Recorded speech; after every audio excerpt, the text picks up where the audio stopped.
جو ابھی تک پاکستان کی سیاست میں اٹھایا ہی نہیں گیا۔ اس اعتبار سے اگر ہم لوگ دیکھیں تو اس اعتبار سے بلاول بھٹو صاحب کا جو ذائچہ ہے اس میں وقتی طور پہ جو آگے الیکشنز نظر آ رہے ہیں، obviously حکومت کا دور ختم ہوگا تو الیکشنز کا ٹینیور سٹارٹ ہوگا، تب ان کے ذائچے میں وہ دور نہیں ہے کہ اس دور میں وہ وزیر اعظم کی دوڑ میں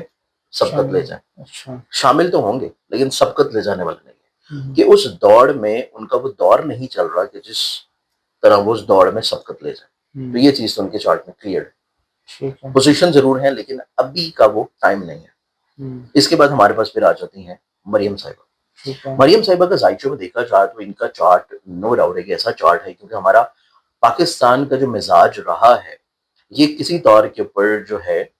مروسی سیاست کا ہی مزاج رہا ہے۔ اس میں کوئی بھی ایسا شخص بہت لمبے عرصے تک نہیں ٹک پایا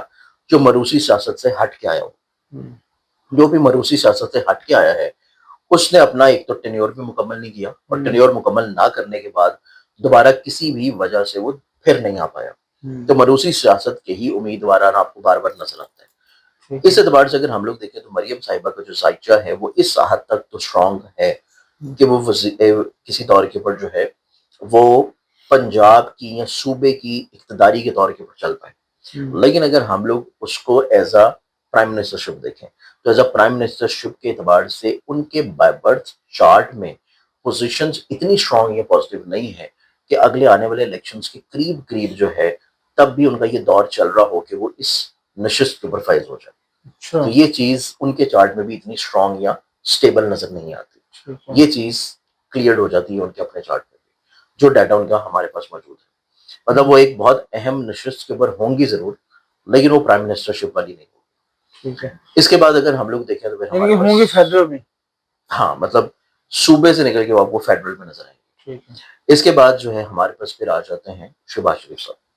نو ڈاؤٹ اگر ہم لوگ نون لیگ کی قیادت میں دیکھیں تو نواز شریف صاحب کے بعد دوسرے ایک واحد ایسے شخص ہیں، اور ایون اگر ہم لوگ پاکستان کی پوری تاریخ میں بھی دیکھیں کہ پاکستان کی ہسٹری میں سب سے زیادہ وزیر اعظم کی سیٹ کو انجوائے کرنے والا جو فرد بنتے ہیں وہ نواز شریف صاحب ہیں۔ اس کے بعد پھر جو ہے مرحومہ بینظیر بھٹو صاحب ہیں، اس کے بعد پھر باقی لوگوں کا نمبر آتا ہے، اور ان نمبر میں کسی طور کے اوپر شہباز شریف صاحب کا بھی نمبر ہے، کیونکہ یہ جو ان کا ٹینیور ہے یہ پہلا ٹینیور نہیں ہے۔ اس لحاظ سے ان کی پوزیشنز میں دیکھا جائے تو ڈیفینیٹلی طور کے اوپر انہوں نے اپنے اس دور اقتدار میں، ماضی میں نہیں، اس دور اقتدار میں انہوں نے کچھ ایسی چیزیں ضرور کی ہیں یا ضرور ان سے کروائی گئی ہیں،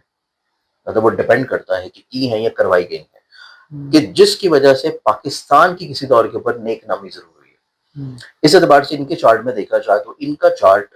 ابھی بھی اسٹرینتھن پوزیشن پہ تو ہے، لیکن انہوں نے جو اوتھ لیا ہوا ہے وہ اوتھ کا ٹائم اس چیز کو ڈکلیئر کرتا ہے کہ ان کے لیے مسائل پریشانیاں عنقریب نظر آتے ہوئے نظر آئیں گے، عنقریب وہ مسائل پریشانیاں ان کے دور اقتدار کو ڈسٹرب کر سکتے ہیں۔ اس کے بعد رہا سوال اگلے الیکشنز کے دوران ان کا سینیریو، اگلے الیکشنز کے دوران کی جو ان کی پلانٹری کمبینیشنز نظر آتی ہے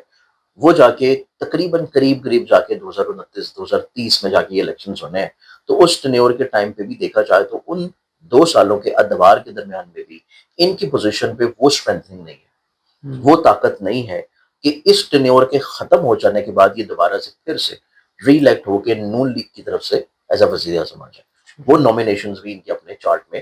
اگلے آنے والے الیکشنز کے قریب کی تاریخوں میں نہیں ہے۔ ٹھیک ہے، نو ڈاؤٹ باقی نشستوں میں یہ رہیں، وزیر اعظم رہیں یا اپوزیشن لیڈر بن جائیں یا جو ہے وہ کسی طور پہ اپنی پارٹی کے صدر بن جائیں، لیکن یہ نشست والا معاملہ ان کے اوپر نہیں ہے، شہباز شریف کے اوپر بھی نہیں ہے۔ اب ہم آ جاتے ہیں اس کے اوپر کہ جو تقریباً نئی جنریشن کہہ لیں یا ایک اولڈ جنریشنز کا بھی کسی طور کے اوپر کچھ حصہ کہہ لیں کہ وہ کسی طور کے اوپر جو ہے وہ دوبارہ سے خواہش مند ہے کہ وہ شخص دوبارہ سے برسر اقتدار آ جائے، کہ جو اپنے پہلے اقتدار میں بھی وہ وعدے نہیں پورے کر چکا، کہ جو اس سے توقعات لگائی گئی تھی، جو وہ ایکسپیکٹیشنز کی گئی تھی۔ تو میرے خیال سے اگر پھر چوتھا جو فرد آتا ہے وہ آتا ہے عمران خان صاحب۔ اب عمران خان صاحب کے ذائچے میں دیکھا جائے تو ان کے چارٹ میں کرزمیٹک پرسنالٹی ضرور موجود ہے، ان کے چارٹ میں عزت، رسپیکٹ، نیک نامی، ان کے چارٹ میں کسی طور کے اوپر اپریسیشن، لوگوں کا ان کے سحر میں مبتلا ہونا، یہ چیز ان کے چارٹ میں موجود ہے۔ لیکن اس کے ساتھ ساتھ اگر ان کا ہم لوگ چارٹ دیکھتے ہیں اگلے آنے والے الیکشنز کے ٹائم کے اوپر. تو سیٹرن جو ہے اس ٹائم کے اوپر سیٹرن نے ڈیبلیٹیٹڈ ہو جانا ہے, سیٹرن نے اپنے بڑی کمزور پوزیشن پہ چلے جانا ہے, اور سیٹرن رول کرتا ہے کسی بھی سیاستدان کے ذائچے میں اس کی سیاسی طور کے اوپر سٹانس کو, پہچان کو, شناخت کو, یا کسی طور کے اوپر اس کی اسٹرینتھ کو. اب خان صاحب کے ذائچے میں دیکھا جائے تو خان صاحب کے چارٹ میں نو ڈاؤٹ جو عزت ہے, جو پذیرائی ہے, جو باقی معاملات ہیں, ماضی میں اگر ان کی گورنمنٹ جو ہے وہ تیسرے سال ختم نہ کر دی جاتی یا ان کو جو ہے جبرن کسی طور کے اوپر نہ گھر بھجوا دیا جاتا, تو چوتھے سال کا جو ٹائم تھا اس میں جو لوگ ان کی محبت میں گرفتار تھے اور جو لوگ ان کے سحر میں مبتلا تھے اور ابھی بھی کسی طور کے اوپر ان کے سحر میں ہیں, انہوں نے خود جا کے ہاتھ جوڑ کے ان کو گھر بھیج رہے ہونا تھا. جو اس ٹائم کے حالات چل رہے تھے, اس ٹائم کے حالات کے مطابق اور جو ان کا ماضی کا تجربہ رہا ہے, ماضی میں کسی چیز کو جو ہے ایک دفعہ ایکسپیرینس کیا گیا ہے, اسی طور کے اوپر اگر اگلا ایکسپیرینس ان سے کروایا جائے گا تو وہ چیزیں بھی ان کے اپنے چارٹ کے اعتبار سے سیٹرن کا ڈیبلیٹیٹڈ ہونا خان صاحب کے باقی سارے معاملات کے لیے تو ٹھیک ہے